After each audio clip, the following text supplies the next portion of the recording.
बिस्मिल्लाहिर्रहमानिर्रहीम। अस्सलाम वालेकुम students, myself Qasim Ali, मैं आपका फ़िज़िक्स टीचर हूँ।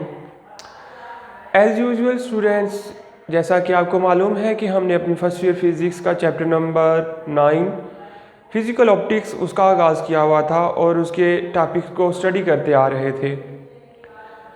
आज की इस वीडियो के लिए जो मैंने टॉपिक सिलेक्ट किया है, जो टॉपिक चूज़ किया है, उसका नाम है यंग्स डबल स्लिट एक्सपेरिमेंट। ठीक है, यंग्स डबल स्लिट एक्सपेरिमेंट, ये वाला टॉपिक हम अपनी आज वाली इस वीडियो के अंदर डिस्कस करेंगे कि यंग एक साइंटिस्ट था। ठीक है, 1801 के अंदर उसने ये एक्सपेरिमेंट पेश किया।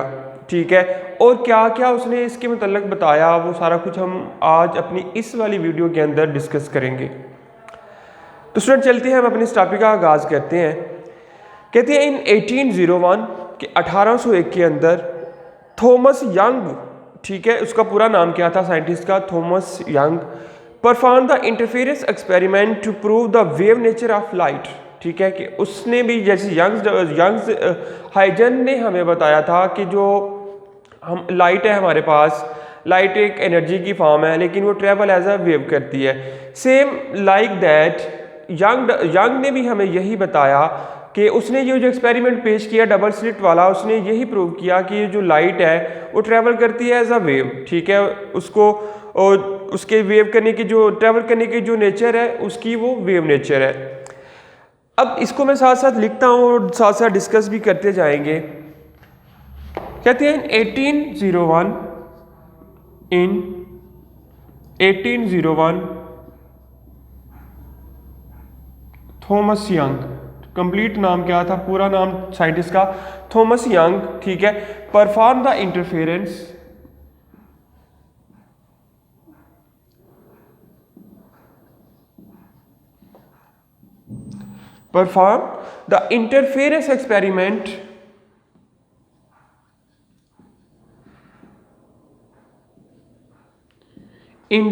Experiment to prove the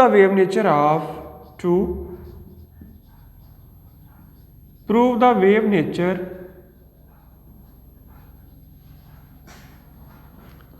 of light. Light की वेव नेचर को प्रूव करने के लिए यंग ने एक्सपेरिमेंट पेश किया 1801 के अंदर। कहते हैं a screen having two narrow slits is illuminated. A screen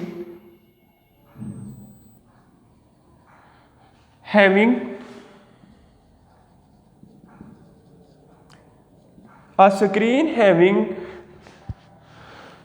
to narrow slits is illuminated. ठीक है, उसने क्या किया, दो स्लिट्स ली, नैरो स्लिट्स ली, उनको क्या किया, इल्यूमिनेट किया, उनको रोशन किया, किसके साथ, by beam of, illuminated by beam of monochromatic light. Monochromatic light mean students कि एक ही कलर की लाइट थी। ठीक है, डिफरेंट कलर नहीं उसने यूज़ की, बल्कि एक ही बीम यूज़ की लाइट की, और वो एक ही कलर की थी, सेम उसका कलर था एक जैसा, मोनोक्रोमेटिक लाइट। ठीक है, मोनोक्रोमेटिक लाइट के साथ उसने क्या किया, दो नैरो स्लिट्स को इल्यूमिनेट किया। ठीक है, इल्यूमिनेट करने से क्या होगा वो आगे डिस्कस करते हैं, उसको देख लेते हैं। यानी बेसिकली अब इसका जो कॉन्सेप्ट ये है कि 1801 के अंदर यंग ने एक्सपेरिमेंट पेश किया। ठीक है, उसका पूरा नाम था थॉमस यंग। उसने इस एक्सपेरिमेंट को पेश करने की वजह ये थी कि वो चाहता था कि जो लाइट की वेव नेचर है वो प्रूव हो जाए। उसके लिए उसने क्या यूज़ किया, दो नैरो बीम यूज़ की, और दो बीम्स के ऊपर उसने एक मोनोक्रोमेटिक लाइट को फॉल करवाया। ठीक है, मोनोक्रोमेटिक लाइट को फॉल करवाया। कहते हैं the portion of wave front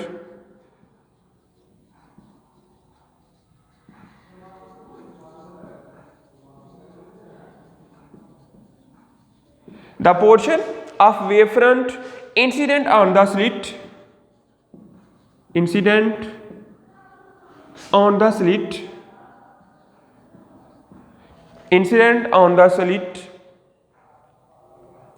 behave like the source of secondary wave.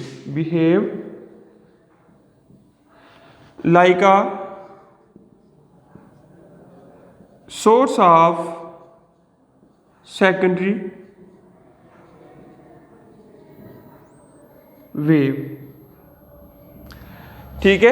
कहते हैं जो portion of front wave fronts, ठीक है, वेव फ्रंट का जो पोर्शन था वो क्या कर रहे थे, एज अ सोर्स वर्क कर रहे थे सेकेंडरी वेव फ्रंट्स के लिए, एज अ सोर्स वर्क कर रहे थे, ठीक है, वेवलेट्स। फिर कहते हैं the wavelet leaving the slit are coherent, ठीक है, the wavelet leaving the wavelet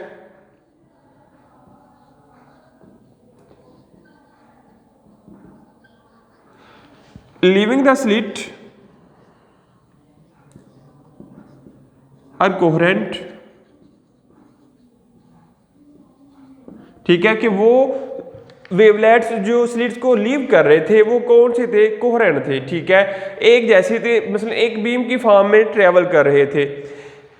फिर कहते हैं superposition of the wavelets result into series bright and dark bands, ठीक है, वो जब वो स्लिट्स को लीव करके गए तो वो एज अ डार्क और एज अ लाइट, ठीक है, दो ब्राइट और डार्क, ठीक है, दो किस्म की वो नमूदार हुए। Which are observed on the second screen place at distance parallel to the first screen, ठीक है, फर्स्ट स्क्रीन की सीध में, ठीक है, जो थोड़े से डिस्टेंस पे दूसरी स्क्रीन पड़ी हुई थी उस स्क्रीन के ऊपर ये as a bright as a dark as a dark वो दूसरी स्क्रीन के ऊपर नमूदार हुए, ठीक है, वो सामने आ गए। ठीक है स्टूडेंट्स, ये बेसिक इसका कॉन्सेप्ट था जो थॉमस यंग ने पेश किया लाइट की वेव नेचर को प्रूव करने के लिए। आगे उसने कुछ कंडीशंस को फाइंड किया कि कंडीशन के मैक्सिमम कब हो सकती है, कंडीशन मैक्सिमम मिनिमम कब हो सकती है, ये दो कंडीशन थी इसके लिए। अब उसकी तरफ जरा बढ़ते हैं, ये थोड़ा सा इसका कॉन्सेप्ट था basic.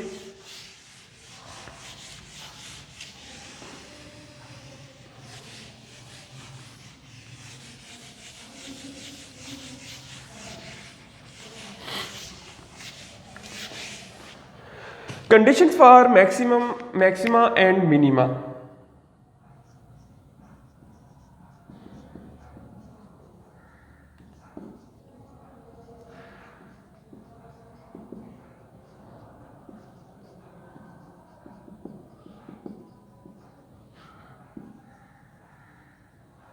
Conditions for maxima and minima कहते हैं in order to derive the equation for maxima and minima, in order to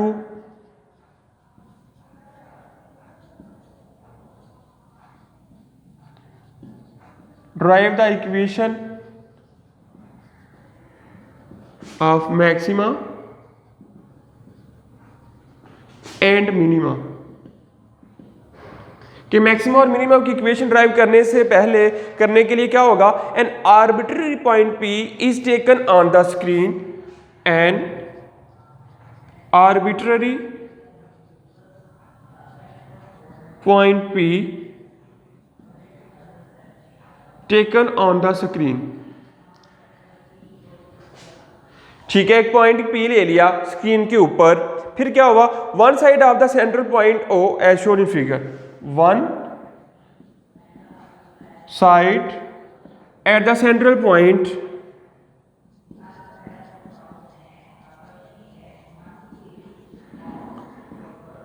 O, ठीक है, फिगर बना ड्रा की हुई है, उसकी तरफ मैं चलता हूँ, मजीद एक्सप्लेनेशन करता हूँ डायग्राम के लिहाज से भी। कहते हैं AP and BP, AP and BP are the parts of the rays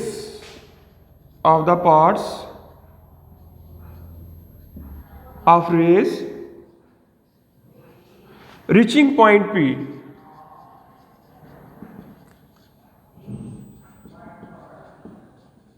ठीक है, AP और BP दो पार्ट्स हैं, ठीक है, रेज के वो पार्ट्स हैं जो पॉइंट P के ऊपर पहुंच रहे हैं। फिर कहते हैं the line AD is drawn such that the line AD drawn such that AP is equal to AD। उसके लाइन को ड्रा करने का मकसद क्या था कि AP जो है वो DP के बराबर है, AP is equal to DP, ठीक है। फिर कहते हैं the separation between the centre of D of the two slits is A B is equal to D. ठीक है, the separation between two slits, separation between two slits, slits कौन सी है, A B is equal to D. ठीक है, ए और B के दरमियान जो डिफरेंस आ रहा है या जो सेपरेशन आ रही है वो एक डिस्टेंस आ रहा है, वो डिस्टेंस को हमने कह लिया कि वो डिस्टेंस आ रहा है हमारे पास डी डिस्टेंस स्टूडेंट्स हमारे पास आ रहा था। फिर कहते हैं, अब डायग्राम को मैं एक्सप्लेन करता हूं। सबसे पहले देखें, कहते हैं in order to drive the equation of maxima and minima an arbitrary point P taken on the screen one side at the centre point O, कि हमने क्या किया कि ये हमारे पास सेंटर पॉइंट ओ था। ठीक है, इस तरफ को हमने क्या किया, एक आर्बिट्रेरी पॉइंट पी लिया, एक पॉइंट पी को हमने ले लिया। फिर कहते हैं A P and B P of the paths of rays. अब ए से लेकर पी और बी से लेकर पी, ये दोनों रेज हैं। ठीक है, ये दोनों ही पार्ट्स हैं रेज के। समझ आ गई बात। क्या करते हैं, जो पॉइंट ए से बी से पी तक पहुंच रही हैं, ठीक है, पॉइंट पी तक ये दोनों पॉइंट्स, दोनों रेज पहुंच रही हैं, ए पी उसके बाद बी पी, ये दोनों रेज हैं जो कि पॉइंट पी के ऊपर पहुंच रही हैं। रेज ए और रेज बी पॉइंट पी के ऊपर जाके कंबाइन हो रही हैं। फिर कहते हैं कि ए से लेकर डी तक, यानी एक ये वाली रे और एक ये वाली रे, ये दोनों ही एक दूसरे के इक्वल है, यानी ए पी बराबर होगा आपके पास डी पी के। जैसे हमने कह लिया कि A D drawn such that A P is equal to D P, कि जो ए पी है वो डी पी के बराबर आ रहा है। फिर कह रहे हैं कि दो स्लिट्स के दरमियान जो सेपरेशन आ रही थी, जो डिस्टेंस आ रहा था ए और बी के दरमियान, उसको हमने ले लिया, कंसीडर कर लिया डी। ठीक है, सेपरेशन जो थी, जो डिस्टेंस आ रहा था, वो डिस्टेंस आपके पास आ गया डी। ठीक है, दो स्लिट्स के दरमियान। फिर कहते हैं the distance of the second screen from the slit is CO। ठीक है, कि इन दोनों स्लिट्स के दरमियान जो डिस्टेंस आ रहा था, सेंटर पॉइंट कह सकते हैं, वो आपके पास C से लेकर O आ रहा है। ठीक है, यानी इसको आप कह सकते हैं CO, ये इनके दरमियान डिस्टेंस आ गया। और उसको L भी कह सकते हैं, जैसा कि CO पैरेलल टू L, तो हम कह सकते हैं CO is equal to L। ठीक है, उसके बाद हम क्या कह सकते हैं, CO is equal to L। फिर कहती है the angle between CP and CO is theta. Angle between CP and CO, ठीक है, इस यहां से लेकर यहां तक और यहां से लेकर यहां तक, इनके दरमियान जो एंगल बन रहा है स्टूडेंट, वो एंगल बन रहा है थीटा। Angle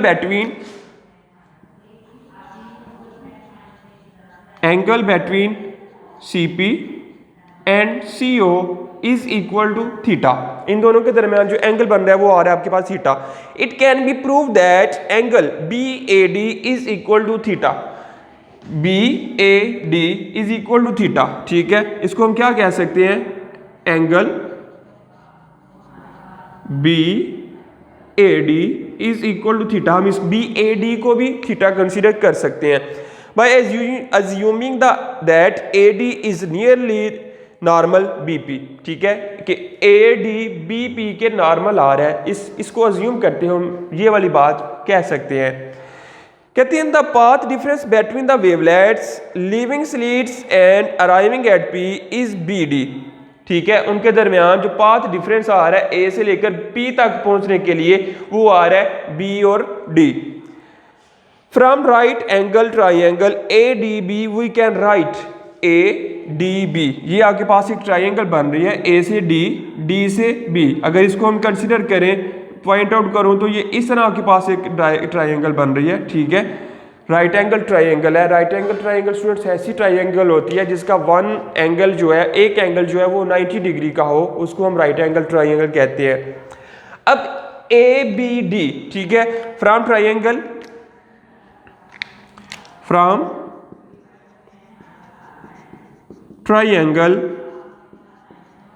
ABD। ठीक है, ABD ट्राइंगल को कंसीडर करते हुए स्टूडेंट्स हम क्या लिख सकते हैं, BD over AB is equal to sine theta. ठीक है, साइन थीटा बेसिकली स्टूडेंट्स किसके बराबर होता है, परपेंडिकुलर ओवर हाइपोटेनस। परपेंडिकुलर आपके पास स्टूडेंट्स क्या आ रहा था, ये ए डी, ठीक है, बी डी ये आपके पास परपेंडिकुलर, ठीक है, और हाइपोटेनस क्या आ रहा था, ए बी आपके पास हाइपोटेनस आ गया। इस तरह को कंसीडर किया हुआ है, ये परपेंडिकुलर, ठीक है, और ये इसके ऊपर हाइपोटेनस आ गया, तो आपके पास साइन थीटा किसके बराबर आ जाएगा, A D over A B. अब B D is equal to A B sine of theta, ठीक है, B D is equal to sine theta, और ए बी स्टूडेंट्स हमने किसके बराबर रखा हुआ था, ए बी जो बराबर था, ये देखें इधर ए बी बराबर था डी के, ये हमने इक्वेशन में भी लिखा हुआ। तो अब आप स्टूडेंट्स क्या कर सकते हैं, ए बी की जगह आप ये डी वैल्यू जो पुट कर सकते हैं, क्योंकि ए और बी का जो डिफरेंस या जो डिस्टेंस आ रहा था वो आ रहा था डी, ठीक है, तो हमने ए बी को कंसीडर किया था डी के बराबर। अब आप लिख सकते हैं B D is equal to D sine theta, एक ये फार्मूला आपके पास ड्रा हो जाता है, ठीक है। फिर कहते हैं पाथ डिफरेंस, ये आपके पास स्टूडेंट आ रहा है पाथ डिफरेंस, ठीक है,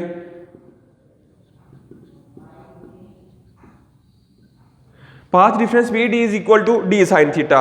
फिर कहते हैं कंस्ट्रक्टिव इंटरफेरेंस, जैसा कि हमने अपनी प्रीवियस वीडियो में इंटरफेरेंस ऑफ लाइट को डिस्कस किया था, तो कंस्ट्रक्टिव इंटरफेरेंस स्टूडेंट्स क्या था कि कंस्ट्रक्टिव इंटरफेरेंस हम उसको कहते हैं कि जब बी वेव या जो लाइट दो सेम कलर की, जो सेम नेचर की लाइट या दो आइडेंटिकल लाइट्स जब वो ट्रेवल करती हैं तो कुछ पॉइंट्स के ऊपर जाके वो एक दूसरे के साथ मिलती हैं, या एज अ वेव ट्रेवल करते करते जब किसी का एक वेव का क्रस्ट दूसरे क्रस्ट के ऊपर फॉल करता है उसको हम कहते हैं कंस्ट्रक्टिव इंटरफेरेंस। दोबारा सुनिएगा, हमने पढ़ा था अपनी प्रीवियस वीडियो के अंदर कंस्ट्रक्टिव इंटरफेरेंस की डेफिनेशन कि जब दो आइडेंटिकल वेव ट्रेवल करती हैं, ट्रेवल करते वक्त एक का क्रस्ट दूसरे के क्रस्ट के ऊपर फॉल करे तो तब क्या होता है कि आपके पास जो इंटरफेरेंस बनती है वो कंस्ट्रक्टिव इंटरफेरेंस बनती है स्टूडेंट्स। फिर अभी इस केस में कहते हैं कंस्ट्रक्टिव इंटरफेरेंस क्या आ रही है, constructive interference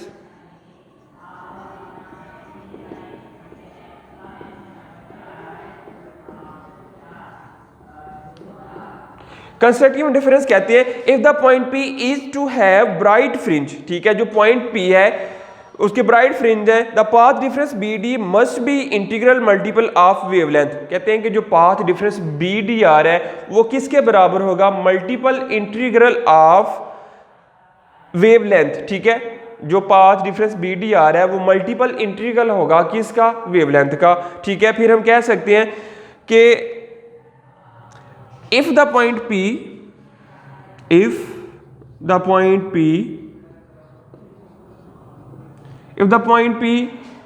to have bright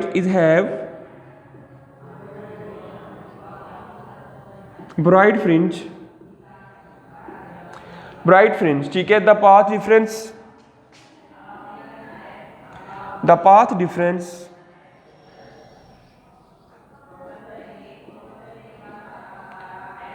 BD is the integral multiple of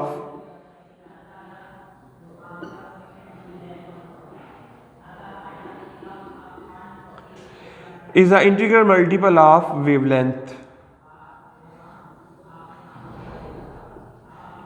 वो इंटीग्रल मल्टीपल होगा किसका, वेवलेंथ का। तो स्टूडेंट्स हम फिर लिख सकते हैं कि आपके पास BD जो आ रहा है BD is equal to m lambda where m is the numbers, ठीक है, from 0 to so on, where m is equal to 0 1 2 3 and so on। m के लिए आप कुछ भी कोई भी वैल्यू यूज कर सकते हैं according to given condition, where m is called the order of fringe, ठीक है, m is called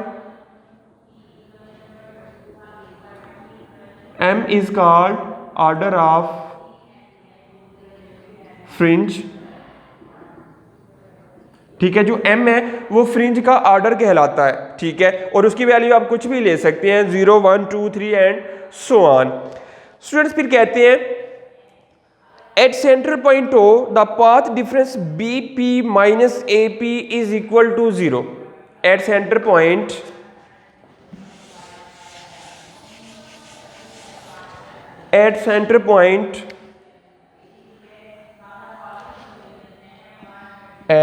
centre point,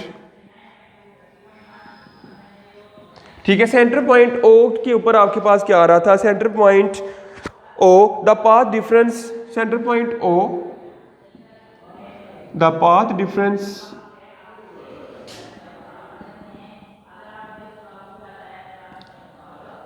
BP minus AP is equal to 0। जो BP माइनस AP स्टूडेंट आ रहा है आपके पास वो आ रहा है 0 के। So there will be a bright fringe at O corresponding to M is equal to 0, this is called zeroth order fringe. ठीक है, कहते हैं अगर ये केस होगा तो आपके पास O के ऊपर जो फ्रिंज आएगा, ठीक है, जो आपके पास रोशनी आपके पास आ रही है वो ब्राइट फ्रिंज आएगा। ठीक है, वो आपके पास ब्राइट फ्रिंज आएगा। और कहते हैं कि दिस इज कॉल्ड जीरोथ, और जीरो O के ऊपर आपके पास ब्राइट फ्रिंज आ रहा है और वो ड्यू टू आ रहा है जीरोथ ऑर्डर। ठीक है, M की वैल्यू अगर 0 रखी जाए, ठीक है, इस केस के लिए कि जो M होगा वो M क्या होगा, 0 के इक्वल M भी होगा। और and this is called zeroth, and this is called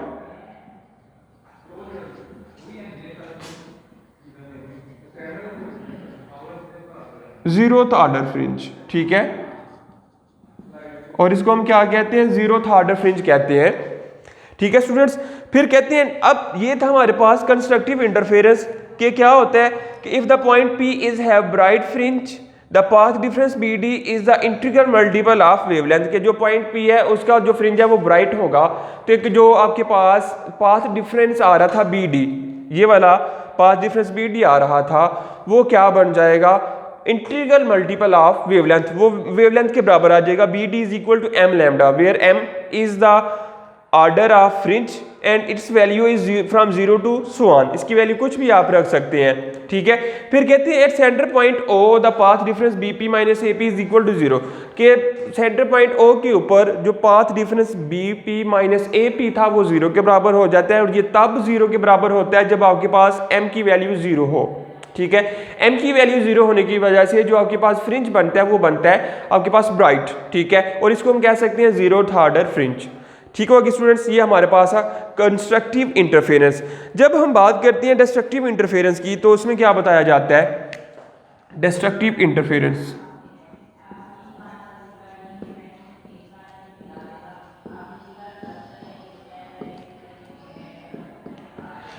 students, destructive interference में कहते हैं if a dark fringe is formed at P the path difference BD must be contain half integral multiple of wavelength. ठीक है, if the path if the point P is have if the point P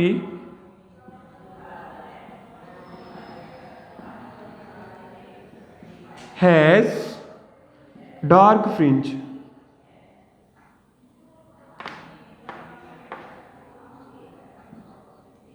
अगर point P के ऊपर एक dark fringe बने, ठीक है, then BD is equal to half integral multiple of wavelength. ठीक है स्टूडेंट्स, अगर हम कंपेयर करें तो क्या डिफरेंस आ रहा है इन दोनों कंस्ट्रक्टिव और डिस्ट्रक्टिव के अंदर। जब हमने कंस्ट्रक्टिव की बात की थी तो जो फ्रिंज बन रहा था वो ब्राइट फ्रिंज बन रहा था। ठीक है, और जो पाथ डिफरेंस BD था वो आ रहा था इंटीग्रल मल्टीपल के equal, integral multiple of wavelength के इक्वल। लेकिन इस केस में क्या हुआ है, आपके पास पॉइंट P के ऊपर जो फ्रिंज बन रहा है वो बन रहा है डार्क, ब्राइट नहीं है, इधर डार्क बन रहा है। देन जो BD था, पाथ डिफरेंस BD, वो किसके बराबर आ रहा है, half integral multiple of wavelength के। ठीक है, half integral multiple of wavelength के बराबर आ रहा है। तो इस केस में स्टूडेंट्स क्या हो जाएगा, BD is equal to M plus 1/2 lambda, BD is equal to M plus 1/2 into lambda. अब अगर हम इसका एलसीएम लेकर स्टूडेंट्स इसको हल करें, ठीक है, या BD किसके बराबर था, हमने ये प्रूव किया हुआ था, BD आपके पास था ये वाली इक्वेशन में, BD बराबर था D साइन थीटा के। तो आप इधर लिख सकते हैं D sine theta is equal to M plus half into lambda. ठीक है स्टूडेंट्स, अब सेम एज इट इज जैसा कि हमने अपनी इधर पढ़ा था या इधर बताया कि जो इस फार्मूले के अंदर half integral multiple of wavelength के बराबर जो आपके पास आ रहा था पाथ डिफरेंस बी डी, उधर एम की वैल्यू क्या थी 0 1 2 3, सेम एज इट इज इधर भी एम की जो वैल्यू आ रही है 0 1 2 3 एंड सो ऑन, ठीक है, कोई लिमिट नहीं। जिस जो सा आर्डर आप ले रहे होंगे, फर्स्ट आर्डर होगा तो एम की वैल्यू आप स्टूडेंट्स एक पुट करेंगे, अगर सेकंड आर्डर होगा तो एम की वैल्यू आप 2 पुट करेंगे, अगर थर्ड आर्डर होगा तो एम की वैल्यू है 3 पुट करेंगे एंड सो ऑन, ठीक है। एम की वैल्यू कोई उसकी लिमिट नहीं है, वो अनलिमिटेड वैल्यू हो सकती है फॉर द आर्डर, ठीक है, एज कम्पेयर टू आर्डर के। जिस तरह का आप आर्डर ले रहे होंगे उस तरह आप एम की वैल्यू या उतनी वैल्यू आप पुट कर देते हैं। ये यहाँ तक था आपके पास कंडीशन हमने प्रूव की, मैक्सिमम के लिए कौन सी कंडीशन है, मिनिमम के लिए कौन सी कंडीशन है। फिर उसके बाद इंटरफेरेंस की बात हो रही थी चूंकि, तो उसके लिए आपके पास 2 टाइप्स इंटरफेरेंस की आती हैं, जैसा कि हमने कल भी पढ़ा था, कंस्ट्रक्टिव और डिस्ट्रक्टिव। कंस्ट्रक्टिव की स्टूडेंट्स मैंने ये डेफिनेशन बताई कि जब आपके पास 2 आइडेंटिकल लाइट हों तो एज अ वेव वो ट्रेवल करती हैं, ट्रेवल करते करते जब आपके पास एक वेव का क्रस्ट दूसरी वेव के क्रस्ट के ऊपर फॉल करता है तो तब जो इंटरफेरेंस होती है वो कंस्ट्रक्टिव इंटरफेरेंस होती है। और इस केस में आपके पास जो फ्रिंज बनता है वो ब्राइट फ्रिंज बनता है, ठीक है, पॉइंट पी के ऊपर। जब हम डिस्ट्रक्टिव की बात करते हैं तो बाय डेफिनेशन डिस्ट्रक्टिव की डेफिनेशन ये होती है कि जब एक लाइट का क्रस्ट दूसरे के ट्रफ के ऊपर फॉल कर जाए तब जो इंटरफेरेंस बनती है वो स्टूडेंट्स बनती है वो डिस्ट्रक्टिव इंटरफेरेंस। और डिस्ट्रक्टिव इंटरफेरेंस के केस में पी के ऊपर जो आपके पास फ्रिंज बनता है वो डार्क फ्रिंज बनता है। तो स्टूडेंट्स यहां तक था हमारा कंस्ट्रक्टिव और डिस्ट्रक्टिव इंटरफेरेंस। आगे कहते हैं position of dark and bright fringe, के डार्क और ब्राइट फ्रिंज की जो कंडीशन पोजीशन होती है वो कौन सी होती है उसको भी अभी हम देख लेते हैं।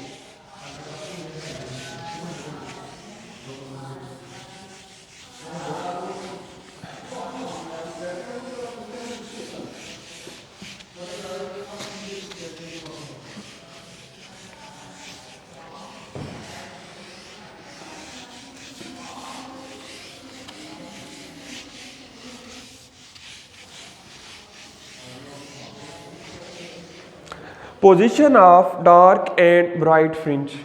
Position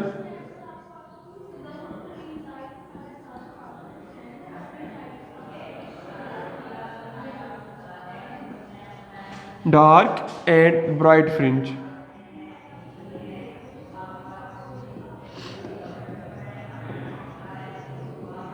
ठीक है, डार्क और ब्राइट फ्रिंज के लिए जो कंडीशंस आती हैं वो क्या आ रही हैं उसको भी देख लेते हैं। कहते हैं let Y is the distance of P of point P from the central point O and bright fringe is found at P. कि हमने जैसे पढ़ा था डायग्राम के अंदर हमने पढ़ाया था कि जो वाई आ रहा था, ठीक है, पी और ओ के दरमियान का जो डिस्टेंस था वो था Y.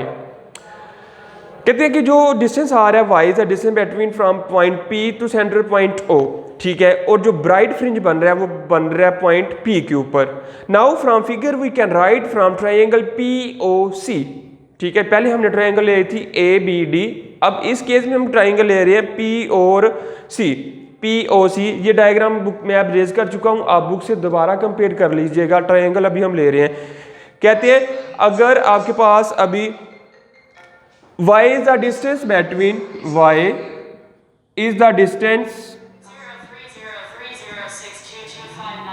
y is the distance of point P, distance of point P, y is the distance of point P from center point O, ठीक है, जो y है वो P से लेकर O तक का डिस्टेंस है, ठीक है, and a bright fringe and a bright fringe and a bright fringe is made on point P, ठीक है, और पॉइंट P के ऊपर आपके पास एक ब्राइट फ्रिंज बन रहा है, ठीक है। Now from triangle, now from triangle,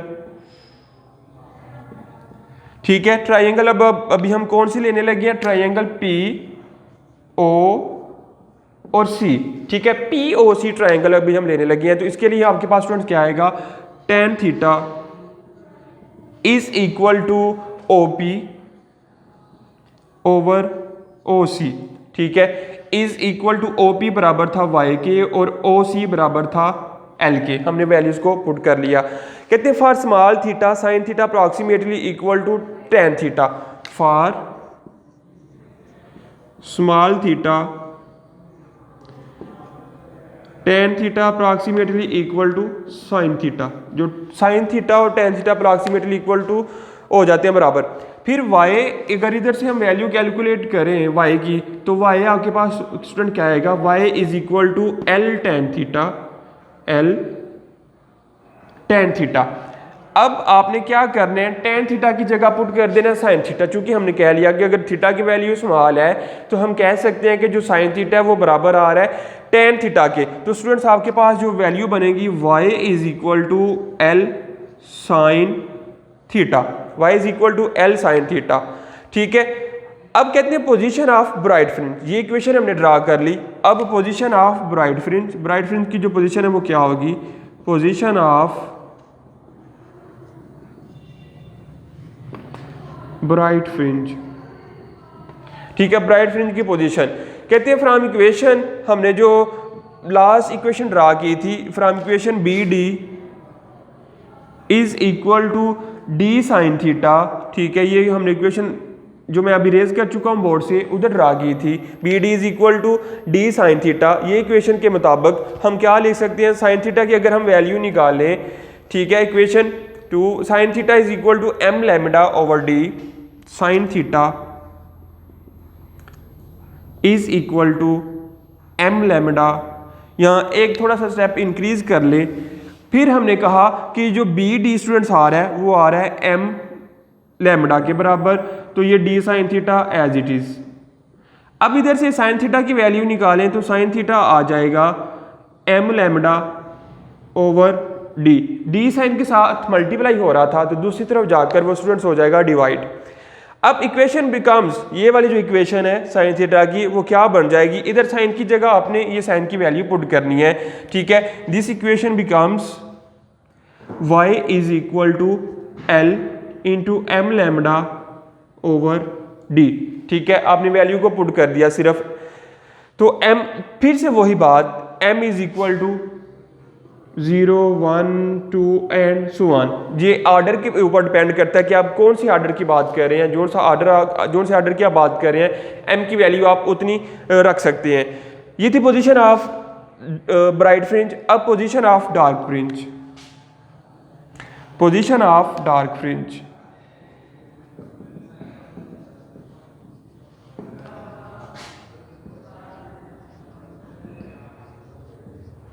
position of dark fringe कहते हैं फ्रॉम इक्वेशन, हमने इक्वेशन अभी जो ड्राइव की वो रेज कर चुका हूं, फिर से मैं आपके पास इक्वेशन जो हमने डिस्ट्रक्टिव इंटरफेरेंस की जो इक्वेशन ड्रा की, उधर से हमने क्या करना है, साइन थीटा की वैल्यू निकालनी है स्टूडेंट्स। तो साइन थीटा की जो वैल्यू है वो क्या आएगी, sine theta is equal to M plus half lambda over D, lambda over D. जिस तरह हमने ये साइन का फार्मूला बनाया था इक्वेशन वो कंस्ट्रक्टिव इंटरफेरेंस से, सेम उसी तरह हमने ये फार्मूला ड्रा करना है डिस्ट्रक्टिव इंटरफेरेंस की मदद से। ठीक है, अब दोबारा से ये वाली जो इक्वेशन है, ठीक है, ये वाली इक्वेशन, इसको मैं कहता हूँ इक्वेशन 1 कह लेता हूँ इधर। ठीक है, अब फ्रॉम इक्वेशन 1 बिकम्स, आपने क्या करना है, अब साइन थीटा की वैल्यू इसके अंदर पुट कर देनी है, y is equal to L, sine theta की जगह क्या आ जाएगा, m plus half into lambda over D. अब अगर स्टूडेंट्स इस इक्वेशन को थोड़ा सा रीअरेंज करें तो आपके पास क्या आ जाएगा, y is equal to M lambda L over D plus half. ठीक है, ये आपके पास बन सकता है, या 1 m प्लस हाफ, सॉरी थोड़ा सा इसको अरेंज सही तरह से कर लें, m plus half L lambda over D. तो ये स्टूडेंट्स आपके पास जो इक्वेशन बन रही है वो इक्वेशन बन रही है पोजीशन ऑफ डार्क फ्रिंज की। ये न्यूमेरिकल्स में इक्वेशन का इस्तेमाल होगा, बारहा यूज़ करेंगे हम इसको। आप इनको अच्छी तरह से रिमेंबर करें, अच्छी तरह से इनको याद करें। तो स्टूडेंट्स ये हमारे पास अभी तक का ये टॉपिक था जो यंग ने दिया था, यंग डबल स्लिट एक्सपेरिमेंट। ठीक है, आई होप कि आपको अच्छी तरह से इसकी समझ आ गई होगी। ठीक है, तो ये सारा कुछ हमने पहले क्या किया, यंग का जो एक्सपेरिमेंट था उसका इंट्रोडक्शन पढ़ा, फिर कंडीशन पढ़ी मैक्सिमा और मिनिमा के लिए, उसके अंदर था कंस्ट्रक्टिव इंटरफेरेंस और डिस्ट्रक्टिव इंटरफेरेंस, फिर पोजीशन को फाइंड किया, position of dark and bright fringe. ठीक है, फिर अलग अलग से पोजीशन ऑफ ब्राइट फ्रिंज डाल के उसका फार्मूला ये आ गया, फिर पोजीशन ऑफ डार्क फ्रिंज उसका फार्मूला ये आ गया। तो स्टूडेंट इतना डिफिकल्ट नहीं है, आई होप कि आप इसको समझ पाए होंगे। तो मिलते हैं फिर हम अपनी अगली वाली वीडियो में, ठीक है, अपने नेक्स्ट टॉपिक के साथ। तब तक के लिए मुझे इजाज़त दीजिएगा, अल्लाह हाफिज़। वीडियो पसंद आई तो लाइक करें, अपनी राय कमेंट करें। ऐसे ही मजीद वीडियोस के लिए हमारा चैनल सब्सक्राइब करें और बेल का आइकन दबाएं ताकि आपको हर वीडियो का नोटिफिकेशन मिलता रहे।